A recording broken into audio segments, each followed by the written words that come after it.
Heyo Ramblers, my name is Dexter, and welcome to the new series, Dungeon of the Endless. The only reason I'm recording this and posting it to YouTube is because, the program that I use to, get my controllers to work, I use DS3. For whatever reason, it's just not working today. So, instead of Guacamelee, you're getting Dungeon of the Endless, and that is the only reason. I'm gonna do this a lot like I do the Guacamelee episodes, where I'm just gonna complete a floor, then call it an episode. I really enjoy Dungeon of the Endless, and for those of you who have never played it, consider this your crash course tutorial. The way this game works is it is a roguelike, or procedurally generated roguelike. Each floor you go to is randomly generated, and it's a weird, like, tower defense, survival, resource management combination. It's a lot of fun if you know what you're doing. I've played a lot of this game, about 7 or 8 hours of it. I'm gonna check real quick. Oh shit, a lot more, 26 hours. I've played a day worth of this game. So I know what's up. I know what's what. You get to, basically, when you start, you get to choose which two characters, if you're playing alone, you get to choose which two characters you want to play as.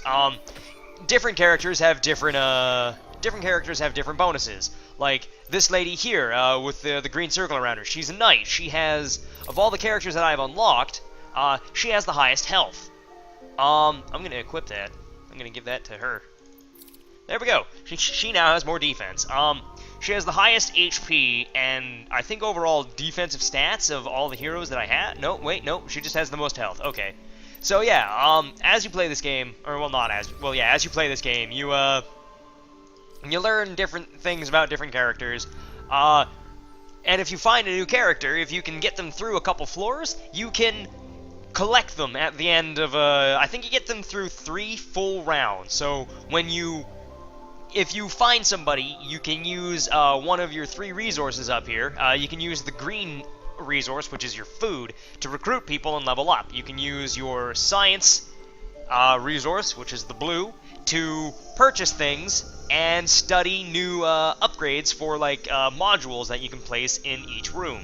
And then the red resource is called industry, which you can also use, like, you can use all 4 of the game's resources to, like, buy things from a shopkeeper if you find one, but they each have their own unique uses beyond that. Industry allows you to build things. And the last resource is dust, which is the game's energy mechanic. If you'll notice, these 2 rooms that I'm sitting in are powered, and now they're not powered. You need dust to power every room that you encounter. You need 10 dust per room. So, chances are you're never going to find enough dust to light up the entire dungeon, which is a little bit of a problem, because any room that isn't powered, or doesn't have, or any room that isn't powered and does not have a hero inside of it, will spawn monsters, or has a chance to spawn a monster whenever a door opens. What you're trying to do is get this yellow crystal to the teleporter exit at the end of every room, or at the end of every floor. Usually you want to do it as quick as possible. The later floors, you basically just want to get through it as fast as possible. But yeah, also, whenever you open a room, there is a good chance that you will find a random, or like, anytime you open a door, anytime you go into a room, you will find random, events. Like, a random event will happen based on every door that you open. Sometimes it's nothing. Sometimes you get kicked in the dick. It's completely random and hard to account for. But, again, it wouldn't be a roguelike if it wasn't random. So, the game is challenging in a very, interesting way. I'm gonna power that room. Can I go north? I cannot go north there, okay. So I think we're done in this room. Yeah, we're done this side, gotcha. But yeah, these things that I have built here, they generate more of whatever resource that they're colored in. Like, this green one gives me more food every time I open a door. The red, well, it's supposed to be red, it looks more purple here. This one gives me industry. And there's a third one that I haven't gotten a chance to put down. I'm gonna go open this door. Why not? The third one I haven't gotten a chance to put down gives me science. You can't gain dust, or okay, you can gain dust, but you don't gain it by opening rooms. Oh no, I want that still active. I'm gonna get I'm gonna get my Night Lady in here. I'm gonna level her up again. Again, also, food can be used to level up your heroes. Different heroes require different amounts of food to level up. I'm gonna... Do I actually have anything in that room? No, I don't. I'm gonna drop... No, I don't have enough. Never mind. Yeah, I'm gonna drop down some little automated turrets just so I don't get attacked from behind. But yeah, I'll, like, whatever I come across, I'll try to explain. And this playthrough will end when I inevitably die. When my characters bite the dust is when I will call this series to a close. But yeah, this room here, it says down here what is going on in the bottom right. That light bulb icon there means I found a self-powered room. I cannot turn this room off that my Night Lady is in. That I find that kind of funny. That's deactivated. That is the room deactivated. That is the room activated. It doesn't look any different. It actually looks darker without the light on. Or with the light on. I don't think that's how lights are supposed to work, but it does. I don't have enough industry to put down a science generator, so I'm not gonna bother with it. But okay. Yeah, I just want to stockpile as many resources as possible before I get too far. Dust does not come with you floor to floor. You are stuck with the same amount of dust as, or you're stuck with a predetermined amount of dust based on what room you enter into. So now I can build a science generator. Essentially, when you start this game, you just want to build things as quickly as possible. You want to get as many generators down as possible because you get to keep all 3 of your normal resources every time you go to a new floor, which is really, really nice. Okay, I found a bunch of enemies. Get in there, Night Lady. It'd be a lot easier to just click on these ones, or these icons up here, but I like to click on the characters. So we're gonna send Night Lady in deeper. Oh, I found the exit. Sweet. So I'm gonna take a little bit longer to look around here. Normally just jumping straight to the exit, not like, well, I mean, earlier rooms you can just jump straight to or you don't want to jump straight to the exit when early in the game because you want to find as much stuff as possible so you can have as many resources as possible before you leave. Yeah, you've got I think those 2 I'm gonna put down some more auto turrets just to cover my butt. So now that these 2 rooms are deactivated, enemies can spawn from them whenever I open a door. Which is not something I want to have happen. Not at all. I'm gonna put down some more turrets above my exit, my teleporter exit, just so I can go explore some more. I'm gonna go to the bottom side. I'm gonna level up this lady. Elise Ness is her name. The other lady's name is Lady Joleri Tulak. She is just a knight. That's what she is. She is just a knight. The reason I took these 2 is, number 1, I like them, and Joleri is the most defensive hero I own, and Ness is one of the most damaging. Oh, I found an artifact. Okay. Oh, and we're being invaded. Okay, so I'm gonna send you off to go there. Yeah, oh, no, it didn't kill it. Sweet. And, nope, you just stay there. So these artifacts are, you can't see it, but it's in there. There it is. There's the artifact.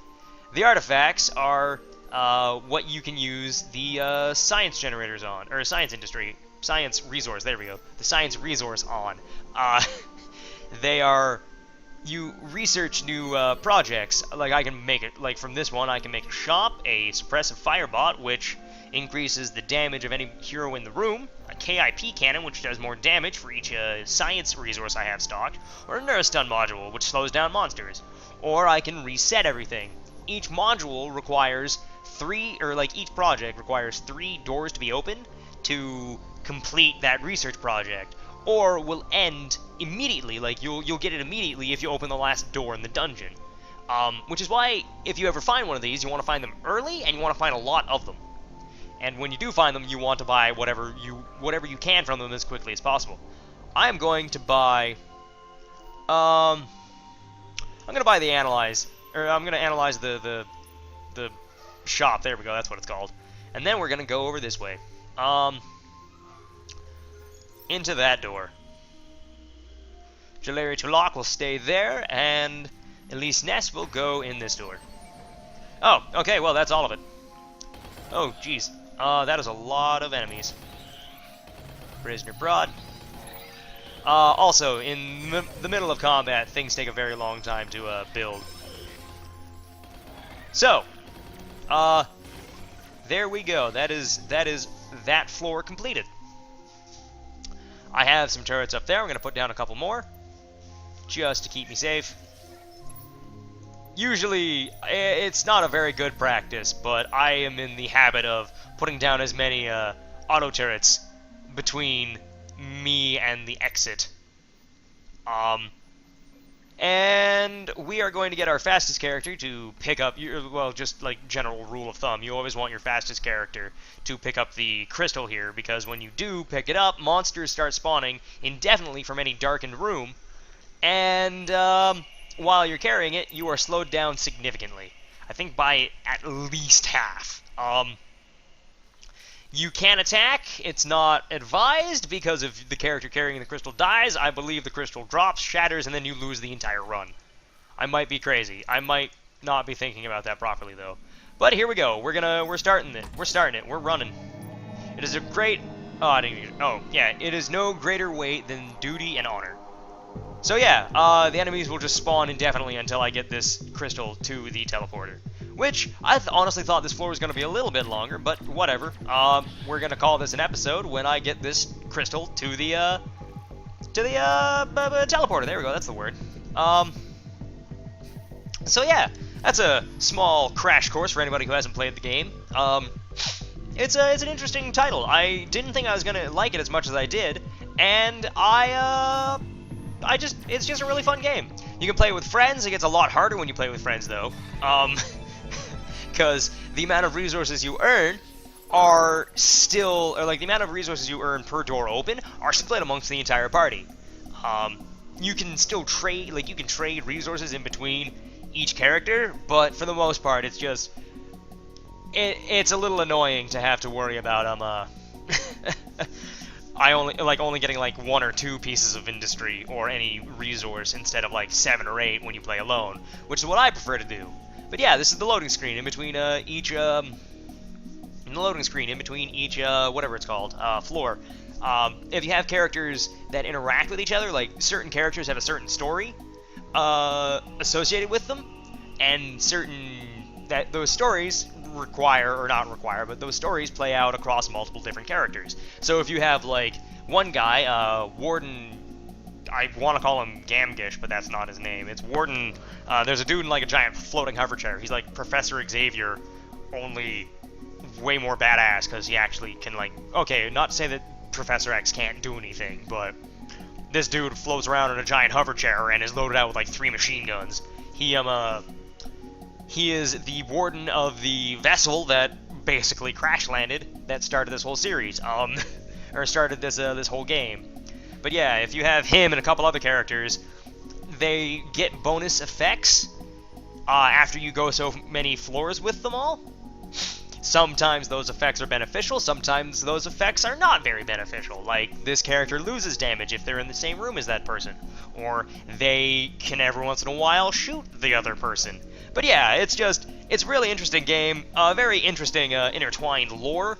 And also, recently they added Team Fortress 2 characters. So that is you can play as the Heavy, the Pyro, the Medic, and the Engineer. Each one does something very specific, and it's a lot of fun. But yeah, I'm going to call this an episode. For those of you who are new, feel free to like, comment, and subscribe if you want to. But if not, then carry on your merry way. But for the rest of you ramblers, I'll catch you on the next video, which I'll just be on floor 2. I'll be playing floor 2. But yeah, I'll see you next time, guys. It's been fun.